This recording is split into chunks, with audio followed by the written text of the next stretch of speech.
I filmed this twice. My camera either did not have the sound on or just fucked around, so obviously there's some power in this month because this month is confusing. It starts out with tension, it leads to some really dreamy, very like nice astrology, dare I say, in the middle of the month, and then by the end of the month it looks like a what the fuck ending that we're gonna hash out. So let's get into March. If you're excited to dive into like what is going on in March, it's not like all good or bad, it's just lots of different things. Make sure that you like, subscribe, and hit the notification bell so you're always up to date with what the stars have in store for you. You know the drill. This video is brought to you by my Modern Magic membership community. It's a community of like-minded astrology enthusiasts who get to look at exclusive content, private Discord servers, lots of chats, lots of calls with me, weekly, content and early access to courses and consultations. So if you're interested in joining us, would love to have you join. Website info is below. So we start the month with Saturn in Aquarius squaring Uranus in Taurus, and this is a year-long aspect, but it's most exact early on this year, and it's very exact early on this month. And I have full videos on Saturn in Aquarius and the great conjunction of Jupiter and Saturn in Aquarius in case you want to catch up on those by themselves. But Saturn square Uranus is a dilemma between upholding the past and breaking free into rebellion of the future. It is a fight between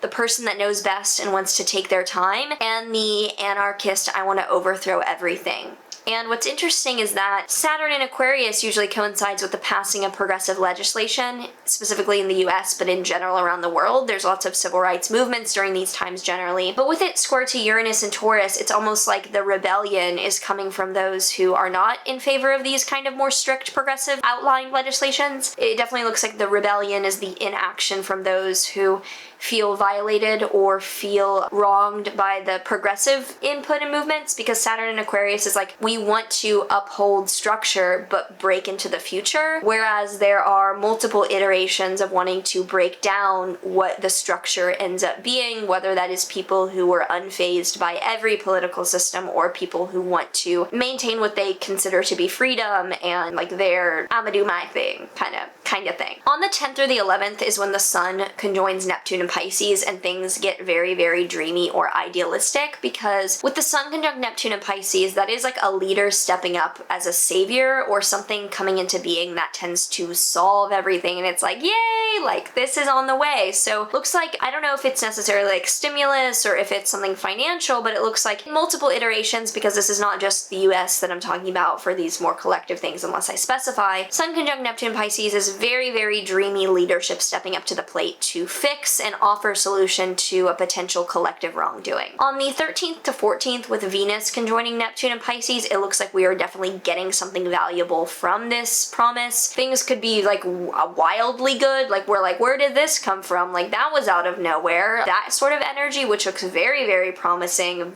possibly over the top nice 13th to 14th. And then on the 13th itself, there's a new moon in Pisces. And I have a full video on this new moon that will be coming out, but definitely represents a kind of internal new beginning of celebrating how far we've come. So we feel called to make an internal plan for how the future is going to look. Very, very appreciative, idealized, dreamy, thankful, appreciative energy that is ruled by Jupiter in Aquarius. So it's still pragmatic for the future and looking towards long-term goals, which is partially how middle of the month looks very, very dreamy and very like collective morale boost. I think we're getting very good news. Middle of the month, possibly pandemic like vaccine wise, or just something's going very, very well that uplifts the mood. On the 20th, though, Mars in Gemini will trine Saturn in Aquarius, and this is really interesting because Mars in Gemini, close to the North Node, is this energy of going after information and obsessively looking for data. And since it's trine Saturn in Aquarius, it's helping out the wanting to create a structure, or it's helping out like progressive legislation in a lot of ways. So I would see there might be a struggle for data or to uncover truth or get to the bottom of some sort of information that is tumultuous, but that ends up being favorable for ingraining something into existence that is future oriented. On the 23rd through the 29th, with the sun conjunct Venus in Pisces, again it reiterates this theme of a powerful leader delivering something valuable,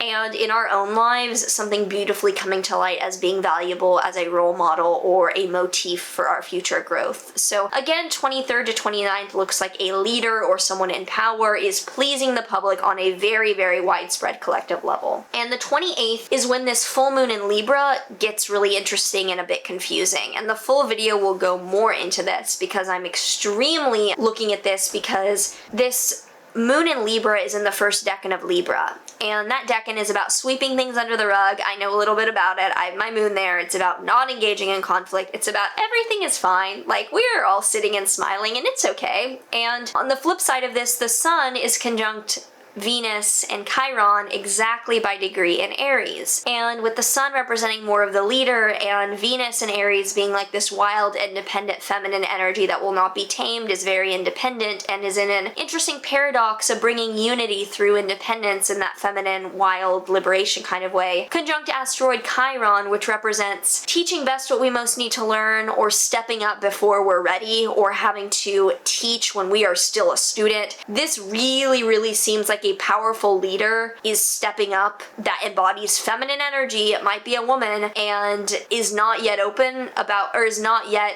like, a powerful leader is stepping up that has feminine energy, that is like, I don't have it all figured out yet, but I'm gonna do my best, and here I am, and you can learn and grow with me. And I'm keeping my eye on this very clearly, because even as I'm filming this on December 31st, at the very end of the year, I'm working ahead, as always, like I do, definitely looking this to multiple leaders of countries who are women who might be having to step up. And it looks like a very vulnerable, somewhat messy, but like the public is like, everything is fine, like it's okay, we're dealing with this. Because with Mercury, like with the red flag being Mercury in Pisces conjunct Neptune squaring Mars on the North Node in Gemini, this looks like unclear communication that is too good to be true, and that is just completely unclear and idealized, but like not the full story, being at odds with a ravaging search and obsession for truth. Because Mars in Gemini on the North Node is like, I'm going to get to the bottom of this data, and I'm voraciously consuming information and the news and everything, and it just looks like we are looking for the truth and a who did this quality,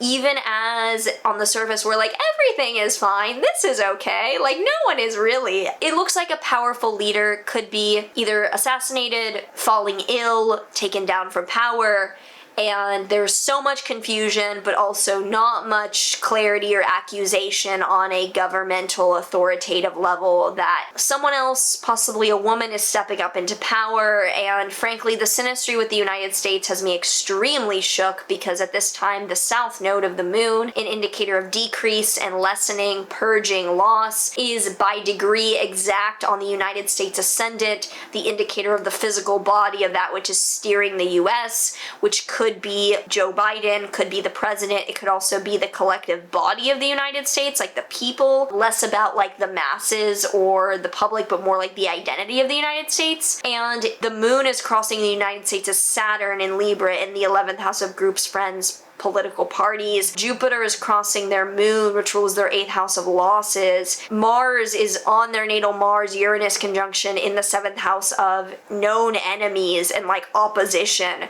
So like, what the fuck? Harris was born under the opposite version of this, an Aries full moon. I don't know if Biden's gonna be okay. I don't know if a leader's gonna be okay. I don't know if someone is, I don't know if he is ill, and so we're like, this is fine, like he will recover from COVID soon or something like that. Because it's this complacency coupled with like, what the fuck? So we shall see, because this month itself does not look terrible. It's just the end of the month. It's like, what? We end the month with Mercury conjunct Neptune in Pisces. We are not getting clear information. We are getting something that sounds great and probably feels lovely, but is not the truth, or is lovely and is somewhat truthful, but is not like the full story. So we definitely close out the month on a good news, but like, no. Kind of note. So if you have any thoughts around the upcoming astrology in March, feel free to share. I would love to hear how this is playing out for you. So a tarot card for March that we have is the Sun reverse. Oh my god. The Sun literally represents like the authority figure, the person in power, the ruler, the leader. The Sun reversed. Oh my god, I'm getting chills. I'm getting chills. What is happening to a leader? What is happening? I don't see anything specifically provocative from the techniques that I've done on Biden's chart. That does not mean that nothing is happening. It simply means that from the caliber that I'm at with timing things like death or hardship, I'm not there to do it. Because I don't see one way or the other, because I'm not there yet with those calculations and those techniques, because a lot of them don't work well. So I'm having to like kind of workshop what would be a makeshift or additional fine-tuning of the length of life technique and other things like that. So Sun reversed, like not being in power, not being there, a leader is being overthrown. What the fuck? Okay, the Work Your Light Oracle deck card that we're getting guidance says, oh my god, oh my god, oh my god. Warrior woman, have you answered your deepest calling? Warrior woman, I don't know what else to say. Warrior woman, have you answered your deepest calling? I think President Harris is stepping up around the end of March. Or some other powerful woman is coming into power to step up for someone that is befallen. Maybe it's a fucking other country, but oof, I don't know what else to say about that. May we all be calm and collected and doing well the end of this month, because it's overall not a bad month. I mean, it's cute. It's just like, what the fuck is happening at the end of the month? If you enjoyed this and you want to check out memberships, a link will be down below. Otherwise, make sure that you like, subscribe, do all the things. Let me know any thoughts you have. Very, very interested. And I will see you in the next one. Yeah.